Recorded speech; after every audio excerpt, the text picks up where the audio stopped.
Hi, everyone. So, in our experience in Niagara, we were one of the early adopters, I think, in Ontario of the a full power stretcher with an actual power load system. I don't know that we were first, but we were certainly one of the earliest adopters, and so we've had that since April of 2014, so going on just over 2 years now. So you'll see some timelines in a moment in some of the slides that I show you. It seems to me that, as we sort of implemented that stretcher, a lot of other services have approached and said, what are you seeing? What's your result? And it seems to me that there's three sorts of buckets with EMS services in regards to this sort of system in Ontario. There are those that have it. There are those that are currently actively rolling it out, purchasing and doing that kind of thing. And then there are the services that, really would like it, but they're not sure that they'll be able to, due to fiscal realities, not sure that they'll be able to secure the funding for it or make the case for it. And so we do want to share our experience with folks, including the results that we've seen, which have been pretty dramatic. So some of the speakers have talked about sort of the kind of the theoretical. This is what you can expect to see in terms of reduced muscle use and et cetera. We'll show you from the operational perspective what we've actually experienced with the stretcher at our service. So Niagara region, it's about 1,852 square kilometers. Just to give you a little bit of background, we have just over 430,000 residents in Niagara. We have our own communications center as well as the ambulance service. At peak during the day, we staff 32 ambulances, and then at night we're down to a low of 17. So we really ramp things up to match our call demand in Niagara, which last year was about 55,000 unique requests, 911 calls for Niagara EMS to manage. So, and an interesting fact that Rob shared with me, in an 18-month period recently, we had over 1,600 patients that we transported that were greater than 350 pounds. So definitely patients out there that are putting more stress on paramedics from a physical perspective.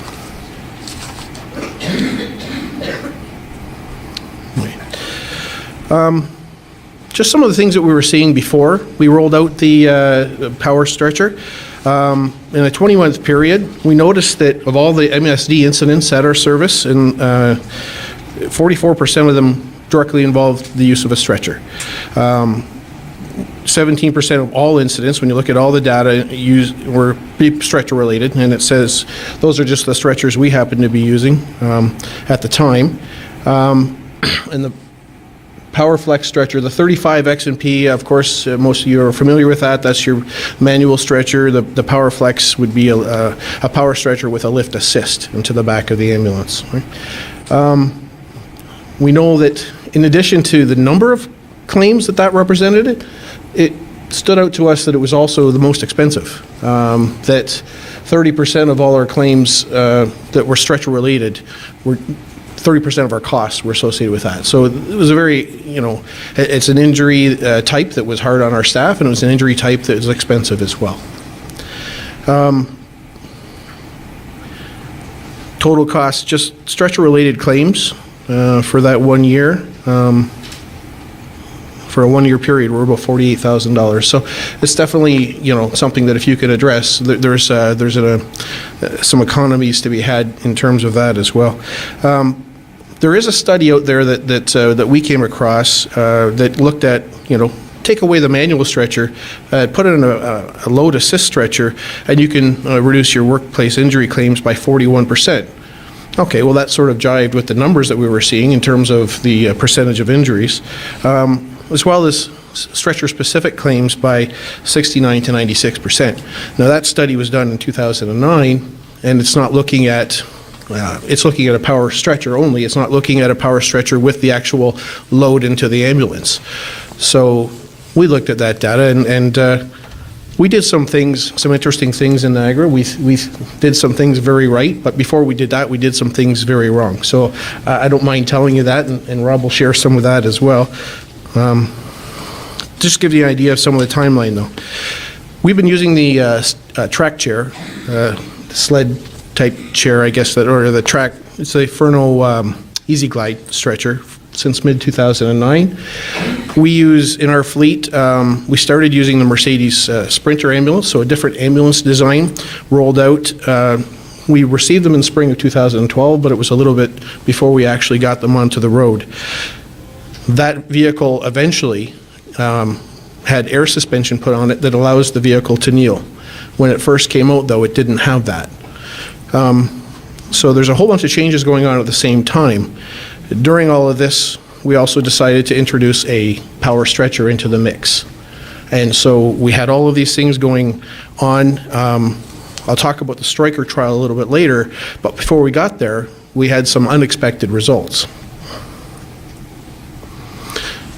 We started getting feedback from staff as soon as we put the power stretchers out there that these things, well, we got two things.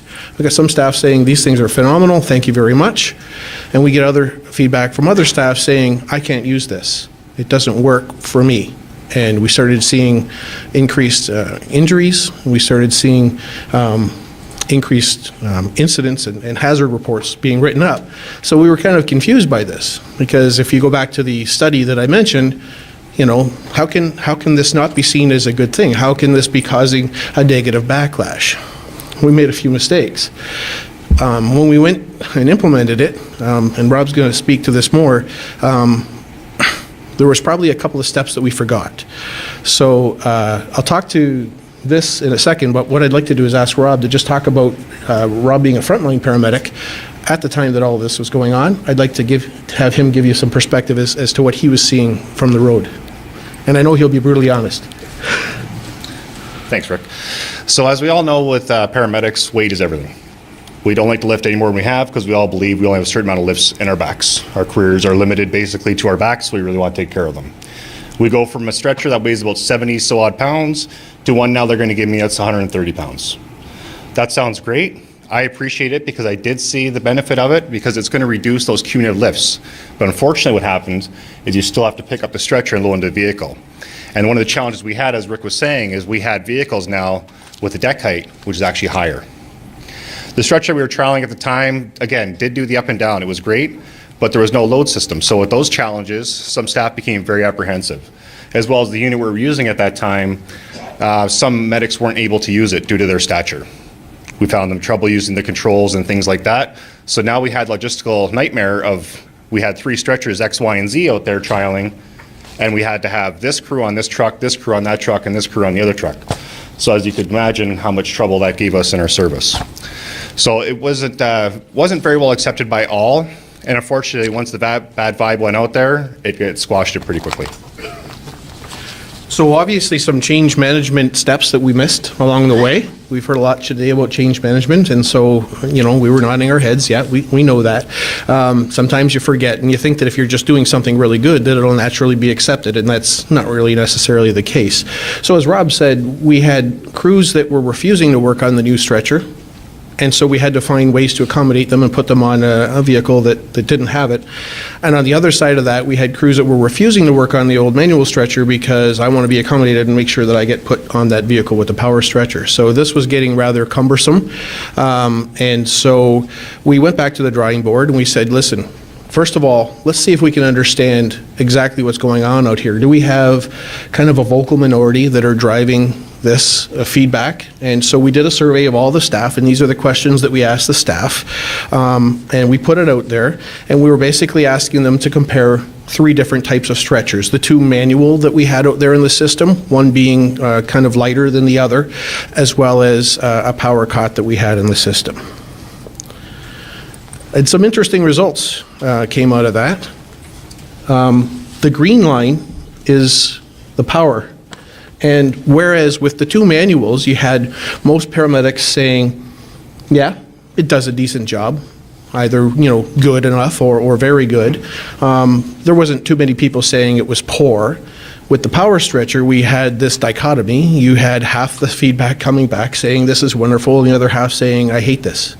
So very eye-opening results for us, and that basically told us it wasn't just a vocal minority, we had a huge problem in our implementation process. So we went back to the drawing board. One of the things that we received on some of the surveys, we allowed staff to just comment and make their own comments as they went along. A number of them said, well, if you really care about our opinion, why aren't you looking at everything that's out there? Why are you just looking at this or this? Why aren't you also looking at the devices that are out there that actually load the ambulance into the back, or the stretcher into the back of the ambulance? And so we thought, okay, yeah, let's do that. We designed a trial. We engaged epidemiology at the Niagara region to help us sort of put this together beforehand with a detailed survey that I'll show you in a moment. First, we did a couple of things differently this time. We did a demonstration to all staff in the service, and then we did a field trial. And then we went back and asked paramedics again their opinions in a much more detailed way. And Rob was an instrumental part of that. There was, some of the things that we had learned the first time around we were trying to correct. So we know that the survey that we did the first time around probably wasn't detailed enough to give us a really good idea of exactly what the source of the problem was. We know that there were certain staff that weren't engaged in the process, and that we had made multiple simultaneous changes at the same time without really trying to. Rob was referring to the height of the stretcher or the height of the vehicle, for example. As I said, when we first put the vehicle out there, the kneeling suspension wasn't a feature. It's now been added on all the ambulances. The actual deck height on the new ambulance was no different than the former design. The problem was medics perceived it to be different because the Sprinter-style ambulance is a smaller ambulance with a narrower opening. So when they were shrugging that stretcher up and trying to get it in there, they felt like they were being restricted, and the height felt much higher. So there was a bunch of different things going on at the same time, and we were really sort of putting ourselves behind the 8 ball. So staff, felt like they had this, some of them felt like they had this stretcher foisted on them without being asked first. Basic change management mistake. And I heard Doug this morning talk about that Nash equilibrium. And, if I'm going to be given a stretcher that's heavier, right, what is the advantage to me accepting that? What is the ergonomic advantage, right? It wasn't there. It's a heavier stretcher, but where's the big win for me as a medic if I have to change practice? So I'm going to let you talk to some of the changes, some of the things we did differently. So the reason I became a service instructor with Niagara MS is because I did see the benefits of a power stretcher. I did think that it would help prolong my career and give me a chance to retire, which in EMS is a relatively new term. What we did is Niagara hired 2 of us basically to go out there full time, and we would take these stretchers around and get engagement from all the staff. So following steps from our guests from the Ohio State University, basically we tried to engage the staff and use many of those same things. So we did field trials with everybody. We had crews out there using them full time as like super user groups.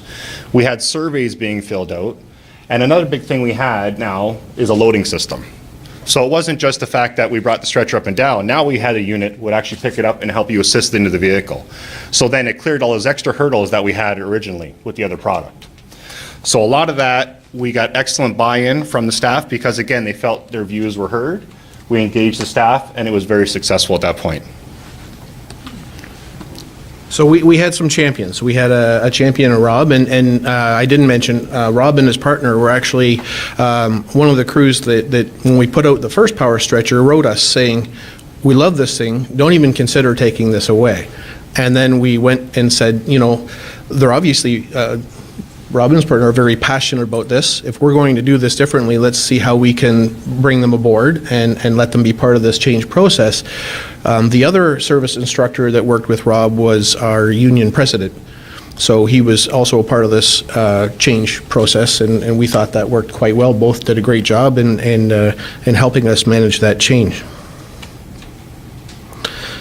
So the comparison, you probably can't read all of that. You've got the printout, but the comparison evaluated many more facets of the stretchers the second time around than it did the first time around.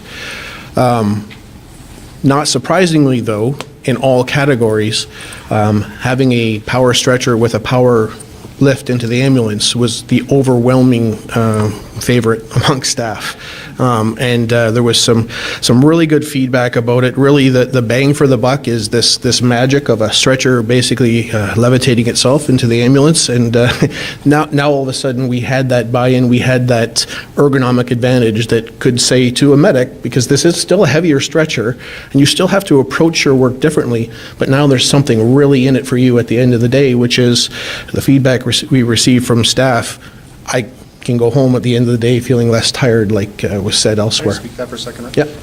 Sorry, just on a point what Rick was saying is, so what this has also done is it's encouraged us to other modes of conveyance. So now we're using our stair chair more. Back a few years ago, I might have carried a stretcher up 4 or 5 stairs. I don't dare do that now. I'm much smarter about it. I use prescribed equipment. I use my stair chair. I use my rescue seats. I use my other extrication devices, which are designed, which are safer for the patient and safer for the paramedic. So that's one thing that has kind of started to change that culture change that we all need to do, which can be very difficult in EMS. It definitely has helped with that change of culture. So this is just a bit of a graphic representation of some of the MSD incidents that we had seen starting in January 13, well before most of these changes took place, and carrying on through until, sort of 2015, a year after we'd implemented the new stretcher. You can see various spikes here and here that are probably associated with when we rolled out a new ambulance and then rolled out a new stretcher that staff weren't particularly keen on. The air suspension coming in seemed to sort of help momentarily, but then we went right back to seeing a number of incidents. These are all incidents that are including actual injuries as well as just reports. Staff were really starting to inundate us with hazard reports saying, I feel sore. I don't need medical attention, but you need to know this is affecting me. The striker implementation started, I think we were fully implemented by April 2014. We had started kind of February, March-ish, but by the time April 14 came around, all of our frontline vehicles had the new striker stretcher, and you can see the resulting tail off of incidents. And the interesting thing to note, the red is all MSD incidents, the blue is stretcher-related incidents, and you can see that, they were really the driving force here, stretcher-related. The other thing I mentioned earlier in terms of cost, stretcher-related MSDs being the biggest driver of lost time incidents, which is therefore one of the biggest drivers in terms of cost. You can see that after the striker was implemented, there was a little bit of a spike there, and we'll talk to what that was and how we addressed it, but for the most part, after that, we've seen virtually nothing in terms of stretcher-related MSDs. It's gone down to almost zero. So we're working with Dr. Fisher, Dr. McPhee. We'd like to share this. We'd like to first determine that it's statistically significant so that we can share that with others. And the study that I referred to in 2009, it would be interesting to look at something similar now, comparing the power stretcher with the load assist against a regular stretcher. So looking at some of that information, moving forward. In terms of the spikes you see, there's obviously going to be a learning curve associated with a new piece of equipment, and there was a learning curve with this one. So did you want to talk a little bit about that? Yeah, just those are actually due to incorrect use of the stretcher. They weren't actually a problem where somebody got hurt using the stretcher. It was because they weren't sure of how to lift it, or they're trying to do too much with the power stretcher. Once we did a little bit of bumper training, which has been a big theme at our service, which has worked very well, doing the one-on-one while on duty, all those were curtailed. So some of the adaptations that staff had to make in terms of, your new stretcher might be shaped a little bit differently than your old one. You may have to approach bed-to-bed transfers a little bit differently than what you did before. And once we regrouped and again engaged Rob and John to go ahead and get that knowledge back out there to staff, and I think there was a couple of safety items that were identified early on as well, reminding staff things like don't power up the stretcher with the straps under the wheels or you're going to have a serious issue. Went out and did a little further education and took care of the rest of that. Some of the feedback we've gotten from staff, this is just some of the samples from the surveys that we did. The two overarching themes were, thank you very much. I feel like when I go home, I'm less exhausted physically and that I can, carry on with my family without being sore and that sort of thing. And the other theme was, thank you very much. I'll now be able to retire. I can actually see myself doing this to the point of retirement. So those were the two major themes that we saw in all of the feedback that we got from staff. So it's been a very positive thing in terms of not only the rates of injuries that we've seen, but we've been capitalizing on it in terms of employee morale now for quite some time. So the other thing that we need to look at next is the stair chair. As I said, we're using the track chair. I know that there's a power model out there, and we would be curious to see whether that would be of further benefit to staff.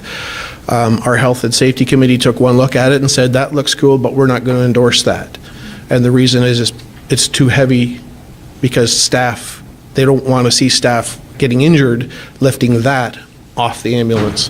So when we can figure out a way to make that a process that's relatively seamless, then I think we'd like to look at another alternative to the stair chair as well, because we know that patients go up as well as downstairs in our context. So some of the things that we learned in terms of change, again, having champions, having frontline staff engaged in that process. And again, one of the predictors that was mentioned earlier about that perceived economic advantage, if we're not doing a good enough job of selling that at the outset, in this case, it was great that with the power lift, staff immediately recognized that. But in the first instance, that would be our job to make sure that economic or that ergonomic advantage or whatever the case may be is something that staff understand at the outset. So a bit of a learning experience, but overall pretty positive, and the results are showing it. So that's it.